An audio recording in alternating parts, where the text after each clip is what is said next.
The soccer team scored 20 goals in their 2 games this week while continuing their record-breaking shutout streak. Head coach Dave Diani joins us to talk about his team's dominating performance. 12 straight shutouts to start a season. I mean, I know you and I have talked about this on the show in previous weeks, but you are now literally starting to take this into rare air. Talk about that. Not many teams have ever done anything what your team is doing right now. Yeah, well, not any of our teams at Grand Valley, and we've had some really superior defensive teams as well. So, I think it's taking on a little bit of its own story, like you said. And I think the girls are feeling really good about how they're playing, and certainly we were in a stretch here the last 4 or 5 games of teams that maybe aren't at the top of the conference, and but you still have to play for 90 minutes, and you have to play error-free, and so and that's something that has is a little bit different than in the past 4 or 5, 6 years. We've always no matter who we played, maybe we've given up a mistake or given up a goal, and this year it just seems that no matter who's in, they're all committed to the cause and defending as a unit. So this is a great ball. We started off really well against on Friday against Findlay, and Findlay beat us last year for our only loss prior to the semifinals. So our girls were very excited to come back and play them again and to redeem that loss. So we got 2 goals here set up between Jenny Shaba gets on the end of the second goal, and Kenny Stoffer gets on the end of the first goal. So here's Katie Bounds. We get off to a great start, scoring I believe 4 goals in the first half, and kind of propelled us into the second half.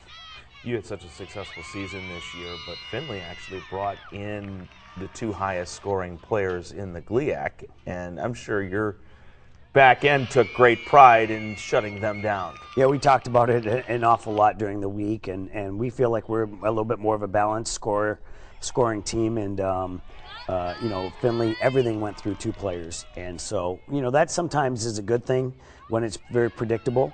Where it's coming from, and so it's a lot more disappointing if you get beat by the predictable play or the predictable players, and if they're good enough to beat you, then that's fine. But we focused on them right from the beginning, and I did a great job of shutting them down. Shelby Humphreys had a pair of goals in this game. Now we're obviously transitioning to Tiffin, but talk quickly about her. She's making the most of her opportunities, isn't she? Absolutely. She's we've kind of got ourselves in a good place where they're all playing certain roles, and on any other team in the conference, Shelby probably should be starting. She's playing behind Erica Bradfield, who's also having a very good season. And quite honestly, they're very different. Erica Bradfield's a little bit, faster, athletic, and stretch the game and get in behind and really tire out center backs. And then Shelby comes in, who's a great target, and does a nice job around the box. She scored every one of her goals inside the box, and just has a nose for the goal, and I'm really, really excited for her right now. And in her senior year, she's playing her best soccer. Tiffin, yesterday, this one was completely lopsided in your favor, 13-0. You had 10 different goal scorers in this game. Well, that speaks a little bit how we played the players during the game. Nobody played more than 50 minutes. No forward or mid played more than 45, and it was a great opportunity for probably the last time all year to be able to get everybody that many minutes off the bench. And as a coach, you feel bad a little bit on the other side where the other team's playing really hard, and you feel bad because you want them to succeed, but you feel good about your girls coming off the bench who have earned the playing time during practice, and they're able to be successful, and that's what occurred. It just was something that everything that went towards the goal went in, and you feel a little bit disappointed about that in terms of who you're playing, but you're really excited about the players that have earned those minutes during training.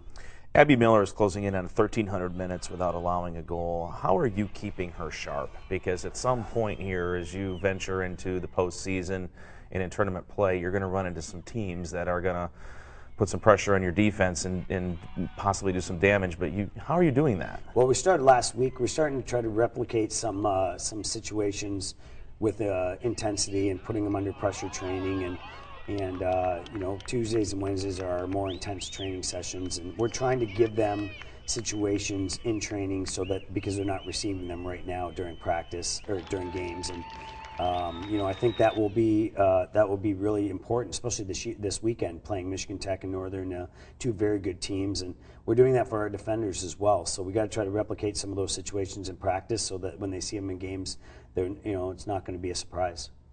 Talk about that, the UP trip, obviously. It's going to be winter wonderland up there. It sounds like it. It'll be the first time in a great number of years that it'll be this cold.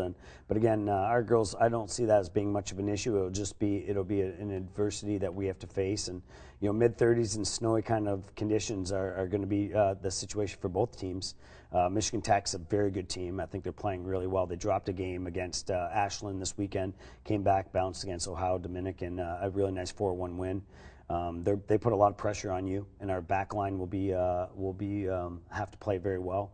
But they also leave opportunities for our forwards to be able to get in behind. So that's our first game, and then Northern Michigan's playing very well. We have to win both to win the GLIAC outright, and that's a goal for our kids. All right. Well, good luck this weekend in the UP, Dave. Thank you. You bet. We'll be back to close out the show right after this.